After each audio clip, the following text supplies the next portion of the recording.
ये समझना बेहद मुश्किल हो रहा है कि डोनाल्ड ट्रंप जो भारत के ऊपर एक के बाद एक वार कर रहे हैं, वो किस बात से प्रेरित है। ये हमारी गलत फहमी थी। हमने सोचा कि हमारे जो प्रधानमंत्री और उनके राष्ट्रपति के बीच में संबंध अच्छे हैं, शायद हमको जो डील मिल जाएगी, या हम वो स्ट्रेटेजिकली वो हमको चाहते हैं कि हम चाइना को कन्फ्रंट करें, इसलिए क्वाड वगैरह का हिस्सा हमें बनाया गया। तो वो सोचते हैं कि इस वजह से हमें कुछ कंसेशन मिलेगा। अब मैं देख रही हूँ कि विदेश मंत्रालय ने बाकायदा इस शब्द का इस्तेमाल किया है कि India has been targeted by the United States and the European Union. तो ये जो बात कही है मिनिस्ट्री ने, वो पहले ही कहनी चाहिए थी, क्योंकि हम पहले ही कमजोर पड़ गए थे। तो इसीलिए जो ट्रंप साहब है वो हाई टैरिफ क्यों लगा रहे हैं? वो इसलिए लगा रहे हैं कि ये automobile sector, steel sector, aluminium sector वापस अमेरिका आए। इन तमाम टैरिफ से जो आम आदमी है भारत का, जो अभी आपका कार्यक्रम हमारा ये देख रहा है, आपको सुन रहा है, उसकी सेहत पर या उसकी जो आर्थिक सेहत है उस पर क्या असर पड़ेगा? टैरिफ जब वॉर हो जाएगी, टैरिफ वॉर से हमारा जो माल है वो बाहर नहीं बिकेगा और उसका असर हमारे अर्थव्यवस्था पे पड़ेगा, हमारे ग्रोथ पे पड़ेगा, उसका वर्कर्स पे असर पड़ेगा, बाकी हमारे जो कैपिटलिस्ट हैं उनके ऊपर असर पड़ेगा। ये भी इल्जाम लगाया जा रहा है भारत के ऊपर कि चीन के साथ मिला हुआ है, भारत और चीन मिलकर रूस की मदद कर रहे हैं, यूक्रेन में मारे गए लोगों की कोई परवाह नहीं है। पैलेस्टाइन में तो उससे कहीं ज्यादा लोग मारे जा रहे हैं, गाजा में और कहीं ज्यादा है। तो ट्रंप साहब को इस सब से कोई मतलब नहीं है। उनको मतलब सिर्फ ये है कि मेरा उल्लू सीधा होना चाहिए, जो मुझे चाहिए वो मिलना चाहिए। तो इसलिए मेरा मानना है कि हाई टैरिफ लगाने से अमेरिका को एक बहुत बड़ा नुकसान होगा। नमस्कार, द वायर में आपका स्वागत है। मैं हूं आरफा खानम शेरवानी। अमेरिका के राष्ट्रपति डोनाल्ड ट्रंप एक बार फिर भड़क गए हैं। एक बार फिर से भारत को उन्होंने टारगेट किया है, निशाना बनाया है और इस बार भारत में भी इसका जवाब दिया है। डोनाल्ड ट्रंप ये कह रहे हैं कि मैं फिर से टैरिफ लगाऊंगा, यानी फिर से टैक्स लगाऊंगा भारत पर, क्योंकि वो रूस से तेल खरीद रहा है। भारत के ऊपर इल्ज़ाम ये भी है कि वो चीन के साथ मिलकर ये इस तरह से रूस को फ़ायदा पहुंचा रहा है, उसको मजबूत कर रहा है। डोनाल्ड ट्रंप ने ये तक कहा अपने सोशल मीडिया पर कि भारत को इस बात की परवाह नहीं है कि यूक्रेन में क्या हो रहा है, यूक्रेन के प्रति पूरे तरीके से उदासीन है। तो अब फिर से उन्होंने बोल दिया कि भारत पर मैं भारी टैरिफ लगाऊंगा, एक के बाद एक हमला। पहले 25% टैरिफ लगाने की बात हुई थी, अभी उसी से भारत उबर नहीं पाया था कि अब जो है वो फिर से इसको बढ़ाने की बात कही जा रही है। वो ये कह रहे हैं कि भारत रूस में भारी मात्रा में कच्चा तेल खरीद रहा है और उस तेल का बड़ा हिस्सा अंतर्राष्ट्रीय बाजार में ऊंचे दामों पर बेचकर भारी मुनाफा कमा रहा है और साथ साथ यूक्रेन में हो रही जो मानवीय त्रासदी है उसके प्रति पूरे तरीके से उदासीन है भारत। ये बहुत बड़े बड़े आरोप हैं जो भारत के ऊपर लगाए जा रहे हैं और उन्होंने ये भी नहीं कहा कि कितने लोग मर रहे हैं यूक्रेन में, इसकी भी भारत को परवाह नहीं है, ये भी कह रहे हैं डोनाल्ड ट्रंप। अब यहाँ सवाल ये पैदा होता है कि माय फ्रेंड डोनाल्ड की बात करने वाले, अब की बार ट्रंप सरकार की बात करने वाले नरेंद्र मोदी, जो कहते हैं कि भारत विश्व गुरु बन चुका है, आखिर अब इसको कैसे हैंडल किया जाए। खुशी इस बात ये कम से कम कि भारत के विदेश मंत्रालय ने पहली बार एक तरह से, मैं कहूँगी कि दम दिखाते हुए, रीढ़ की हड्डी दिखाते हुए एक स्टेटमेंट जारी किया है जिसमें साफ तौर पर यह कहा गया है कि ऐसा नहीं है, ये जब पूरी वॉर हो रही थी उस दौरान खुद हमें प्रोत्साहित किया यूनाइटेड स्टेट्स ने कि आप तेल खरीदिए ताकि पूरी दुनिया में जो एनर्जी का बैलेंस है वो बना रहे, यानी कि पूरी जो अर्थव्यवस्था है वो बेहतर तरीके से बनी रहे। इसके अलावा भारत ने ये भी कहा है कि उसे अपने नागरिकों का ध्यान रखने की ज़रूरत है और अपने हितों की रक्षा करने का हक है। और ये भी कहा है एक तरह से हिपोक्रेसी यानी दोहरापन दिखाते हुए ईयू और यानी यूरोपियन यूनियन और अमेरिका का, कि ये दोनों जब रूस से कारोबार कर रहे हैं तो भारत के ऊपर ही क्यों इस तरह से, मैं कह रही हूँ कि वार करने की ज़रूरत है। इसमें दूसरा जो विदेश मंत्रालय का जो पॉइंट नंबर 2 जो उन्होंने लिखा है वो खासकर मैं हाईलाइट करना चाहती हूँ, जिसमें उन्होंने लिखा है कि इंडिया का जो इम्पोर्ट है वो उसके नागरिकों के लिए बेहतरी के लिए है, ताकि वो प्रिडिक्टेबल और अफोर्डेबल एनर्जी, यानी कि सीधे तरीके सही दामों पर उनको ऊर्जा मिल सके, उन्हें ईंधन मिल सके। और ये बात उन्होंने कही है खासकर। तो अब मैं बातचीत करती हूँ हमारे ख़ास मेहमान प्रोफेसर अरुण कुमार से, जो जाने माने अर्थशास्त्री हैं और इस मामले की राजनीति और साथ ही इस मामले से जुड़ा जो अर्थशास्त्र है उन दोनों को बेहतरीन तरीके से समझते हैं। सबसे पहले तो प्रोफेसर अरुण कुमार, मैं आपसे यही समझना चाहती हूँ कि ये समझना बेहद मुश्किल हो रहा है कि डोनाल्ड ट्रंप जो भारत के ऊपर एक के बाद एक वार कर रहे हैं, वो किस बात से प्रेरित है? क्या सिर्फ उनके जो आर्थिक हित हैं सिर्फ उनकी रक्षा कर रहे हैं, सिर्फ जो उनका पूरा मेगा का एक कॉन्सेप्ट है, मेक अमेरिका ग्रेट अगेन, जिस पर भारत के प्रधानमंत्री नरेंद्र मोदी अमेरिका में जाके कह के आए कि मागा और मेगा यानी मेक इंडिया ग्रेट अगेन और मेक अमेरिका ग्रेट अगेन, जो बिल्कुल भाई भाई वाली जो फीलिंग थी वो पूरी तरीके से दरकिनार करके भारत पर निशाना क्यों साध रहे हैं? धन्यवाद आरफा जी, आपने मुझे यहाँ पे बुलाया उसके लिए। देखिए, इस समय जो ट्रम्प साहब हैं वो एक कैपिटलिज्म के क्राइसिस से डील करने की कोशिश कर रहे हैं, और दूसरी तरफ वो ये समझ बैठे हैं कि वो दुनिया के राजा हैं, वो जो मर्जी करना चाहे वो कर सकते हैं। तो इसलिए वो सब पे अपना जो कंडीशंस हैं वो थोप रहे हैं। जो उनके क्लोजेस्ट एलाइज हैं, जो कनाडा है, जो ईयू है, जिससे कि सबसे ज्यादा ट्रेड है उनका, उनको भी उन्होंने नहीं छोड़ा, उनसे भी उन्होंने कंसेशंस लिए हैं। तो जो कंसेशन उनको दे रहा है उससे वो डील कर ले रहे हैं, जहां पे कंसेशन उनको नहीं मिल रहा है वहां पे डील नहीं हो रही है। जैसे जापान ने कंसेशन दिया तो उनको जो डील मिल गई, ईयू ने जो कंसेशन दिया तो उनको डील मिल गई, उन पे 10% का टैक्स है। लेकिन उन्हें कहा कि हम, जैसे जापान ने कहा हम $500 बिलियन अमेरिका में इन्वेस्ट करेंगे, ईयू ने कहा हम $600 बिलियन इन्वेस्ट करेंगे। जापान ने फिर और भी कंडीशन एक्सेप्ट कर ली कि जो उनका जो इन्वेस्टमेंट होगा उस पर 90% जो प्रॉफिट है वो अमेरिका में ही खर्च किया जाएगा, वो वहां से निकाला नहीं जाएगा। ईयू ने कहा कि हम unspecified amount of defence equipment वहां से खरीदेंगे। तो जो जो कंसेशन दे रहा है वहां पे वो कर रहे हैं डील, जहां पे उनको कंसेशन नहीं मिल रहा है। तो ये हमारी गलत फहमी थी। हमने सोचा कि हमारे जो प्रधानमंत्री और उनके राष्ट्रपति के बीच में संबंध अच्छे हैं, शायद हमको जो डील मिल जाएगी, या हम वो स्ट्रेटेजिकली वो हमको चाहते हैं कि हम चाइना को कन्फ्रंट करें, इसलिए क्वाड वगैरह का हिस्सा हमें बनाया गया। तो वो सोचते हैं कि इस वजह से हमें कुछ कंसेशन मिलेगा। लेकिन ये हमें समझ लेना चाहिए था कि ये हमारा डिल्यूजन था, हमें कंसेशन नहीं मिलने वाला था, क्योंकि जो दो चीजें अमेरिका चाहता था, ट्रम्प चाहता था हमसे, वो दो चीजें हम नहीं फुलफिल कर सकते। एक तो ये कि वो कृषि का बाजार खोलना चाहता था। अब हमारे कृषि का बाजार हम नहीं खोल सकते, क्योंकि वहां पे 46% वर्कर्स जो हमारे देश के वो कृषि में काम करते हैं, 60% लोग उस पर निर्भर हैं कृषि पे। तो उनका इंटरेस्ट हम नहीं सैक्रिफाइस कर सकते। अगर हम अपना मार्केट कृषि का खोल दें तो वहां से अमेरिका से जो फ्लड होके चीजें भारत आने लगेंगी, यहाँ पे दाम कम हो जाएंगे। वैसे ही कृषि में लोग कह रहे हैं कि हमारे दाम पूरा नहीं मिलता है, मिनिमम सपोर्ट प्राइस नहीं मिलता है, तो उनकी हालत और भी खराब जाती है, वहां पे जी। गरीबी और बढ़ जाती है। तो इसलिए हम कृषि का बाजार तो खोल नहीं सकते। दूसरी बात, वो कहते हैं कि हम जो रूस से अपना ट्रेड खत्म कर दें, हम ना तो रूस से डिफेंस इक्विपमेंट लें और ना ही वहां से तेल लें। अब हम रूस से अपना संबंध कमजोर नहीं कर सकते, क्योंकि अभी भी हमारा करीब 60% जो इक्विपमेंट है डिफेंस का वो रूस का है। चाहे ब्रह्मोस मिसाइल हो, चाहे सुखोई एयरक्राफ्ट हो, चाहे क्लैशनिकोव राइफल्स हो, वो सारे रूस के हैं। उनके स्पेयर पार्ट्स हमें चाहिए, नहीं तो हमारा डिफेंस कोलैप्स कर जाएगा। तो ये जो दो कंडीशन उन्होंने लगाई है वो हम नहीं फुलफिल कर सकते। इसीलिए उन्होंने हमारे ऊपर 25% जो टैरिफ लगाया, और अब थ्रेटन कर रहे हैं, वो कह रहे हैं कि मैं और भी इसको बढ़ाऊंगा, क्योंकि आपका जो ऑयल का जो ट्रेड वहां से है, आपका डिफेंस का डील वगैरह है, तो ये हम नहीं रोक सकते, क्योंकि हमारे तो बहुत निर्भरता है। तो ये दिखा रहा है कि हम दोनों तरफ से फंस गए हैं ना। जी हाँ, हम दोनों तरफ से फंस गए। प्रोफेसर अरुण कुमार, अब मैं अगला सवाल ये है कि भारत का जो स्टेटमेंट जारी हुआ है उसमें भारत ने बाकायदा इस शब्द का इस्तेमाल किया है कि इंडिया को टारगेट किया जा रहा है यूनाइटेड स्टेट्स के जरिए, सीधे सीधे शब्दों में कहा है। मुझे याद आ रहा है कि अभी की बात है, राहुल गांधी ने भारत की संसद में ये कहा, जब सिंदूर मामले पे बात हो रही थी तो उन्होंने कहा कि सिंदूर ऑपरेशन के बाद जो सीज फायर हुई वो डोनाल्ड ट्रंप ने कराई या नहीं कराई, आप ट्रंप का नाम लीजिए, आप कहिए कि ट्रंप झूठा है। यानी वो एक तरह से प्रधानमंत्री के सामने एक आईना लेकर आ रहे थे कि आपके अंदर इतना दम नहीं है कि आप ये कह सकें। अब मैं देख रही हूँ कि विदेश मंत्रालय ने बाकायदा इस शब्द का इस्तेमाल किया है कि India has been targeted by the United States and the European union. इस भाषा को आप किस तरह से देखते हैं?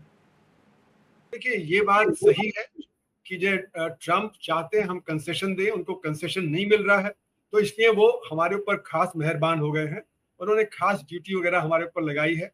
तो ये बात बिल्कुल सही है कि वो एक तरह से टारगेटिंग हो रहा है, क्योंकि हमारी जो रिलेशनशिप है, ना हम वेस्ट से रिलेशनशिप कमजोर कर सकते हैं और ना रूस से रिलेशनशिप कमजोर कर सकते हैं। तो हम बीच में फंस गए हैं, और उसी का फायदा ट्रम्प उठा रहे हैं, और इसीलिए वो हमें जो बार बार थ्रेटन कर रहे हैं, बार बार हमसे और कंसेशन लेना चाह रहे हैं। तो ये जो बात कही है मिनिस्ट्री ने, वो पहले ही कहनी चाहिए थी, क्योंकि हम पहले ही कमजोर पड़ गए थे। हमने बजट में उनके ऊपर टैक्स कम कर दिया था, क्योंकि ये ट्रम्प हमें बार बार कह रहे थे कि हम टैरिफ किंग हैं। वो तो उन्होंने इलेक्शन कैंपेन में भी कहा था कि टैरिफ किंग है।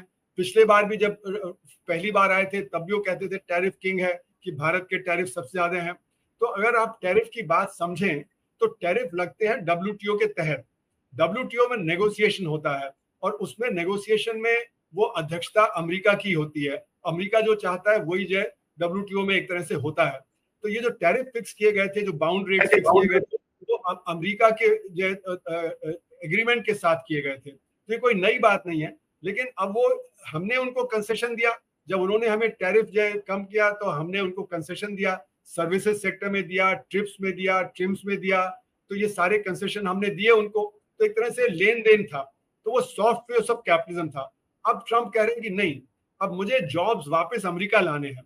वजह यह है कि वहां पे अमेरिका में जॉब्स क्यों जो चले गए वहां से, क्योंकि उनकी मिनिमम वेज बहुत ज्यादा है। वहां पे मिनिमम वेज $7.25 है और ज्यादातर स्टेट्स में वो $15-16 होती है। और खासकर जो अच्छे जो काम होते हैं, ऑटोमोबाइल सेक्टर, स्टील सेक्टर, वहां पे $25-26 होती है। तो वहां पे जो वर्कर है वो एक दिन में इतना कमा लेता है जितना भारत में 2 महीने में कमाता है और चीन में 1 महीने में कमाता है। तो इसलिए हम सस्ता माल प्रोड्यूस कर लेते हैं और वो वहां पे अमेरिका भेज देते हैं। और अमेरिका की जब मल्टीनेशनल कंपनियां हैं वो भी चीन में और भारत में आई हैं कि यहाँ से माल वहां भेजेंगे क्योंकि वो सस्ता पड़ेगा। तो अमेरिका को बहुत फायदा हुआ इससे, क्योंकि उनको सस्ता माल मिल गया। हमारा लेबर इतना जो पिस रहा है, वो पिसते हुए लेबर ने उनको सस्ता माल प्रोवाइड किया, उनका लिविंग स्टैंडर्ड अच्छा हो गया। तो America has been living beyond its means. तो ट्रम्प साहब इस सब को नहीं देख रहे, वो सिर्फ ये देख रहे हैं कि यहाँ से जॉब चले गए, मुझे जॉब्स लाने हैं। और उसमें हैरानी की बात यह है प्रोफेसर अरुण कुमार, इसमें हैरानी की बात यह है कि जो बाकी लोगों के बारे में कह रहे हैं, जो वाइट अमेरिका वो बनाना चाहते हैं, अगर इसकी पूरी सियासत को देखें और जो लोग नाराज होकर डेमोक्रेटिक पार्टी से इनको वोट दे रहे हैं, ये काम तो वो है जो खुद वाइट पीपल करना भी नहीं चाहते। वो लोग जो अश्वेत लोग हैं, वो तो जो श्वेत लोग हैं वो तो इसको करना भी नहीं चाहते इस काम को। तो फिर ये जो पूरी पॉलिटिक्स है, कहीं ना कहीं ये बड़ी बेमानी सी नहीं लगती आपको? जी हाँ, बिल्कुल सही आपने कहा। तो इसीलिए जो ट्रम्प साहब है वो हाई टैरिफ क्यों लगा रहे हैं? वो इसलिए लगा रहे हैं कि ये automobile sector, steel sector, aluminium sector वापस अमेरिका आए। इसको वो रस्ट बेल्ट बोलते हैं, जहां पे कि पहले अच्छे काम होते थे वो रस्ट कर गया है। तो जैसे कि आपने देखा पिट्सबर्ग में स्टील वगैरह उत्पादन होता है, वहां पे खत्म हो गया।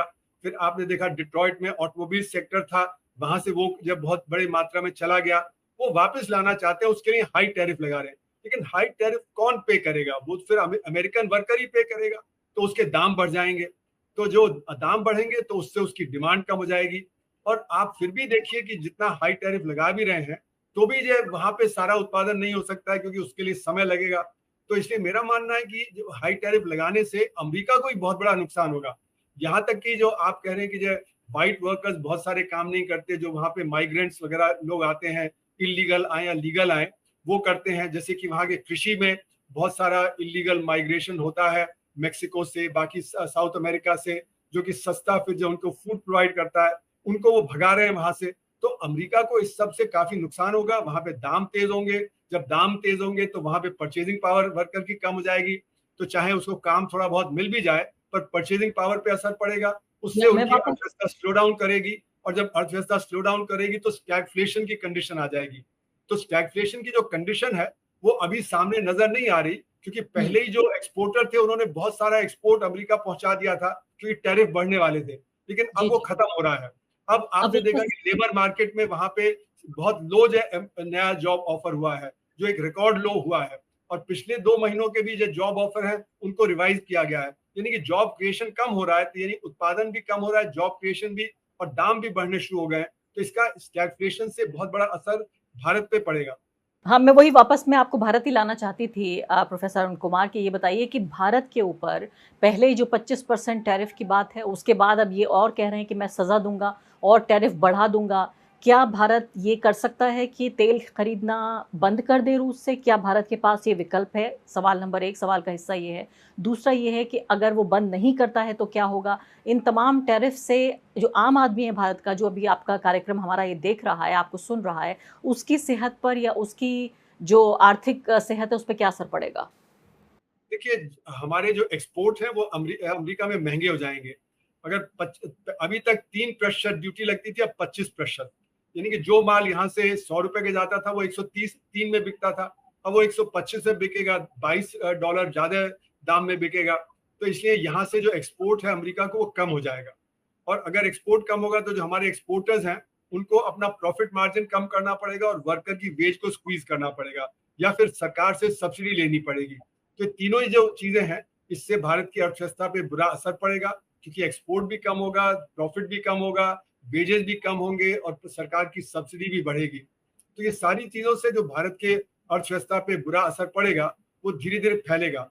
दूसरी बात यह है कि अगर अमेरिका जो टैरिफ लगाता है तो जो बाकी देश हैं उनका सरप्लस बढ़ जाएगा। जैसे चीन है, जो माल वो अमेरिका भेजता था वो अब कम वहां जाएगा, तो वो कहीं और बेचना चाहेगा, तो डर है कि डंपिंग हो जाएगी। यानी यूरोप को डंपिंग का डर है, भारत को डंपिंग का डर है कि जो सस्ते माल जब वहां से आ जाएंगे तो ईयू भी और भारत भी अपने टैरिफ बढ़ा सकता है, तो एक टैरिफ वॉर शुरू हो जाएगी।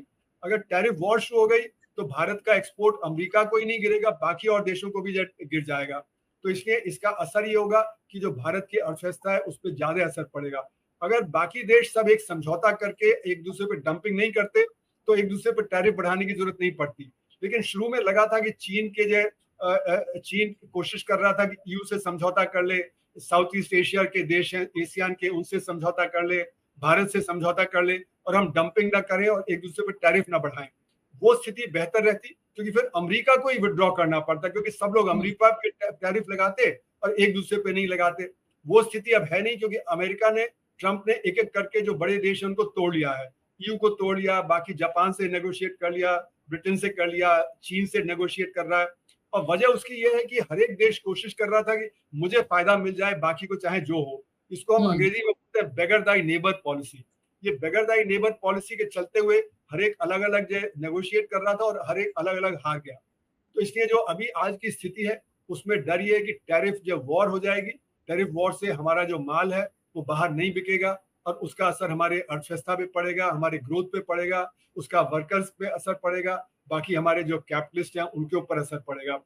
तो ये जो हो रहा है वो सही नहीं है, और मुझे लगता है कि कुछ समय बाद जो अमेरिका है वो भी समझेगा कि ये जो उन्होंने किया है वो उनके लिए खुद अच्छा नहीं है।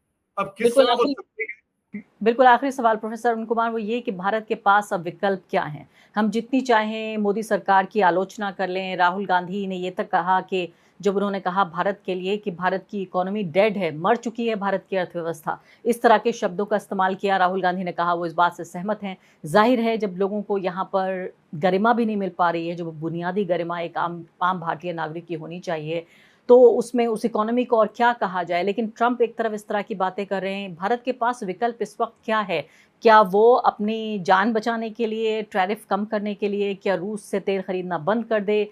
ये भी इल्ज़ाम लगाया जा रहा है भारत के ऊपर कि चीन के साथ मिला हुआ है, भारत और चीन मिलकर रूस की मदद कर रहे हैं, यूक्रेन में मारे गए लोगों की कोई परवाह नहीं है। ऑप्शन क्या है पॉलिटिकली और इकोनॉमिकली? देखिए, जहां तक यूक्रेन में मारे जाने वाले लोगों की बात है, पैलेस्टाइन में तो उससे कहीं ज्यादा लोग मारे जा रहे हैं, गाजा में और कहीं ज्यादा है। तो ट्रंप साहब को इस सब से कोई मतलब नहीं है। उनको मतलब सिर्फ ये है कि मेरा उल्लू सीधा होना चाहिए, जो मुझे चाहिए वो मिलना चाहिए। तो हमारी स्ट्रैटेजी जो रही है वो सही नहीं रही है।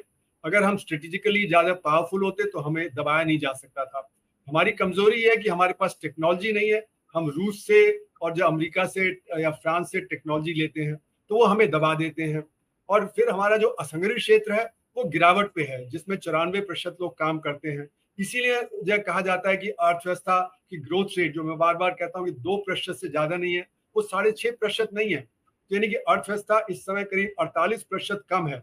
यानी कि अभी हम चौथी बड़ी अर्थव्यवस्था नहीं है, अभी हम 7वीं बड़ी अर्थव्यवस्था ही हो पाए हैं। तो ये सारा जो अगर आप देखें तो हमें अपनी स्ट्रैटेजी बदलनी पड़ेगी। अभी हम एक्सपोर्ट पे बहुत ज्यादा निर्भरता जो दिखाते थे, हम एक्सपोर्ट के लिए कंसेशन वगैरह देते थे, लेकिन इंटरनल मार्केट जो हमारा असंगठित क्षेत्र है, जिसमें कृषक है, जिसमें असंगठित क्षेत्र का वर्कर है, उनके हाथ में आमदनी कम है। तो इसलिए हमारी अर्थव्यवस्था में डिमांड कम हो जाती है, और जब डिमांड कम हो जाती है तो फिर हमारा ग्रोथ रेट पे असर पड़ता है। आपने पैंडेमिक के पहले ही देखा कि हमारा ग्रोथ रेट काफी गिर गया था, 8% से गिर के 3.1% आ गया था, और फिर पैंडेमिक के दौरान तो नेगेटिव हो गया था, और अभी भी अर्थव्यवस्था में आप देखें गिर रहा है। इसीलिए ट्रंप साहब कह रहे हैं कि जो डेड इकोनॉमी की बात, क्योंकि वो असंगठित क्षेत्र की तरफ इशारा कर रहे हैं, हमारे कृषि की तरफ इशारा कर रहे हैं, हमारे असंगठित क्षेत्र के वर्कर्स और जब माइक्रो यूनिट्स की तरफ इशारा कर रहे हैं कि वहां पे गिरावट है। तो ये जो गिरावट है इसी की वजह से हम कमजोर हैं। तो एक तरफ टेक्नोलॉजी की वजह से कमजोर है, दूसरा हमारी इंटरनल डिमांड कम है, तो इसलिए हमें एक्सपोर्ट पे डिपेंड करना पड़ रहा है। ये स्ट्रैटेजी हमें बदलनी पड़ेगी। हमें गरीब के हाथ में परचेजिंग पावर देनी पड़ेगी, माइक्रो सेक्टर को बढ़ावा देना पड़ेगा, कृषि को बढ़ावा देना पड़ेगा और एक्सपोर्ट पे अपनी डिपेंडेंस कम करनी चाहिए। जब हमारा मार्केट अंदर से जब होगा तो हमारा ऑर्गेनाइज सेक्टर भी ज्यादा इन्वेस्ट करेगा। अभी ऑर्गेनाइज सेक्टर का इन्वेस्टमेंट बढ़ता नहीं, हालांकि पब्लिक सेक्टर इन्वेस्टमेंट बढ़ रहा है क्योंकि उनको डिमांड की कमी है। जब तक डिमांड की कमी रहेगी तो ज्यादा इन्वेस्ट नहीं करेंगे तो ग्रोथ रेट पे असर पड़ेगा। तो इसलिए हमारी जो स्ट्रैटेजी है वो एक्सपोर्ट पे न निर्भर करके इंटरनल मार्केट पे हो, और अमेरिका का हमें खुल के सामना करना चाहिए, क्योंकि अगर हमारा जो एक्सपोर्ट डिपेंडेंस कम होगा तो हम इंटरनल मार्केट पे डिपेंड करेंगे। लेकिन हमारे जो बिजनेसमैन है वो कोशिश में है कि इस स्थिति का फायदा उठा के वो कंसेशन ले लें। वो बार बार कह रहे हैं हमें सेकंड रिफॉर्म चाहिए। सेकंड रिफॉर्म का मतलब कि और ज्यादा प्रो बिजनेस पॉलिसीज करनी है, लेकिन उससे हमारा इंटरनल मार्केट नहीं डेवलप करेगा और उससे हम जो अपनी जो स्ट्रैटेजी नहीं बना पाएंगे। बिल्कुल, मुझे 2 बातें समझ में आई आपके इस पूरे इंटरव्यू से, जो बिल्कुल आखिरी सवाल के जवाब के तौर पर। पहले नंबर 1 कि अमेरिका का खुलकर सामना करना चाहिए भारत को, और दूसरा कि खुद अपनी जड़ें मजबूत करने का समय आ गया है, बजाय इसके कि एक्सपोर्ट पर हम डिपेंड करें। ये दोनों राजनीतिक तौर पे भी एक तरह से मैं कहूँगी कि पूरी तरीके से इसके मायने सही निकलते हैं, और आर्थिक तौर पर भी। बहुत बहुत शुक्रिया professor Arun Kumar. The wire के और वीडियोस देखने के लिए सब्सक्राइब करें और बेल आइकन पर क्लिक करें। स्वतंत्र पत्रकारिता की आर्थिक मदद करने के लिए डिस्क्रिप्शन में दिए गए लिंक पर जाएं और अपनी राशि चुनें।